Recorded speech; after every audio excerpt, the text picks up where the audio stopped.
আসসালামু আলাইকুম ওয়া রাহমাতুল্লাহি ওয়া বারাকাতুহু। আজকে আমরা জানব এই পৃথিবী, এই মহাবিশ্বের সৃষ্টি কিভাবে হয়েছিল। এ সম্পর্কে পবিত্র কোরআনে সূরাতুল আম্বিয়ার 30তম আয়াতে আল্লাহ বর্ণনা করেছেন,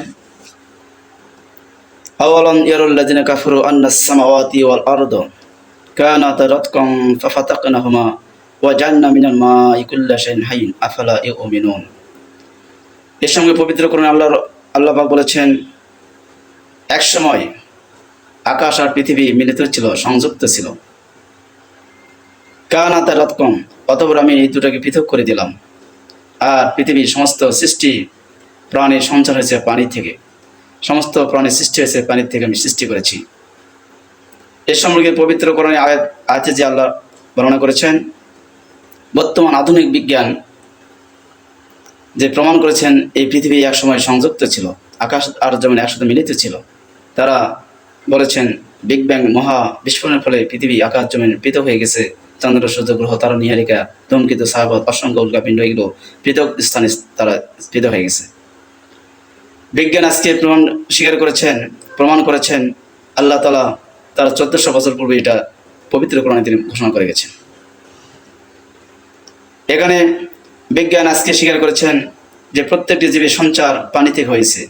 আল্লাহ তাআলা পবিত্র কোরআনে 1400 বছর আগে, আজ থেকে 1500 বছর আগে তা বলে দিয়েছেন রাসূলের মারফতে, যে প্রত্যেকটি জীব পানি থেকে সৃষ্টি হয়েছে, এমনকি প্রত্যেকটি উদ্ভিদ, বস্তুকণা সব পানি থেকে সৃষ্টি হয়েছে।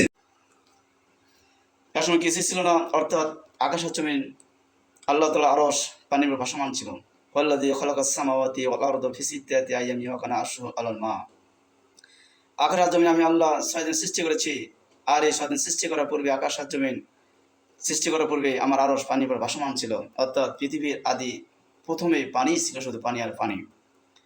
এবার আল্লাহ তাআলা এই আকাশ আর জমিনকে কাফেরদের নজরে নেওয়ার জন্য আল্লাহ বলছেন যে কাফেররা কি দেখে না এই আকাশ আর জমিন সংযুক্ত ছিল, আমি আল্লাহ এগুলো পৃথক করে দিয়েছি। আর এখানে আমি তৈরি করেছি ওয়াজান্না রাওয়াসিয়া আন তামিদা বিহিম, আর এখানে আমি পাহাড়গুলোকে তৈরি করেছি এই পর্বতমালার মাঝে, যেহেতু পর্বতমালা যেন পেরেকের মতো মেরে দিয়েছে এই জমিনের মাঝে। আর জমিন যেন তাদেরকে নিয়ে নাড়াচাড়া না করে, এই জন্য পাহাড়কে আমি পেরেক স্বরূপ তৈরি করেছি। আর আর করেছে কি ওয়াজান্না ফিজাতান সুবুলা লাল্লাহুম ইয়াহতাদুন, আর এগুলোর মাঝে আমি রাস্তা তৈরি করেছি, প্রশস্ত রাস্তা তৈরি করে দিয়েছি, এগুলো আমি তৈরি করেছি। এরা কি দেখে না পাহাড়ের ভিতরে, সেই কঠিন কঠিন পাহাড়ের ভিতরে আমি রাস্তা তৈরি করে দিয়েছি। কোনো গভর্নমেন্ট নেই এখানে রাস্তা তৈরি করার মতো, কোনো সাধ্য নয়, কোনো সায়েন্স বিজ্ঞান কোনো কিছু এখানে রাস্তা তৈরি করতে পারবে না। আমি আল্লাহ নিজেই এগুলো রাস্তা তৈরি করে দিয়েছি। এরপরে কি করেছি, ওয়াল্লাযী খালাকাল লাইলা ওয়ান নাহার ওয়াশ শামসা ওয়াল কমার কুল্লুম ফি ফালাকি ইয়াসবাহুন। আর করেছি কি রাত আর দিন তৈরি করেছি। আর রাত দিন তৈরি করার পরে আমি চাঁদ, সূর্য এগুলো আলাদা আলাদা গ্রহ তৈরি করেছি, যারা প্রত্যেকেই তাদের পথে সন্তরণ করছে। তারা সবাই তার নিজস্ব কক্ষপথে আবর্তন করতেছে, সবার সার্কেলেট হচ্ছে।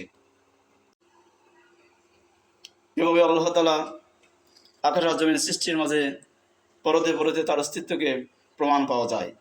আর এই অস্তিত্ব আল্লাহ তাআলা এমনভাবে পড়ে তুলেছেন যা গরু রাখাল থেকে শুরু করে নিয়ে মহাকাশ বিজ্ঞানী পর্যন্ত স্পর্শ করে। এই অনুভূতি স্পর্শ করবে, তারা এগুলো দেখেই বুঝতে পারবে যে মহান অবশ্যই কোনো স্রষ্টা অবশ্যই রয়েছে, নইলে এগুলো এমনি আপনি এগুলো চলে না। এগুলোর পিছনে অবশ্যই মহান স্রষ্টা, অবশ্যই কলা কৌশলী কাজ করতেছে। বিশাল সেই মহান রব, সেই রবের ইচ্ছা অনুযায়ী এগুলো চলাচল অবশ্যই করতেছে, নইলে এগুলো একে অপরে ছিটকে পড়ে যেত, কেউ স্থির থাকতে পারতো না, সব ধ্বংস হয়ে যেত। আল্লাহ নিজেই বলছেন,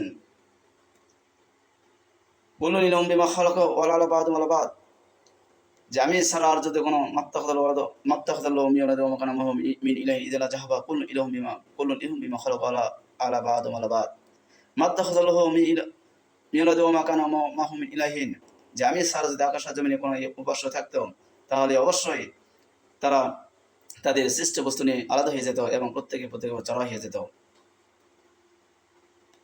যেহেতু পৃথিবী সুশৃঙ্খলভাবে চলতেছে, সবকিছু ঠিকঠাকভাবে রয়েছে, তাহলে বুঝতে হবে অবশ্যই এক আল্লাহ নিয়ন্ত্রণে এগুলো নিয়ন্ত্রিত হচ্ছে।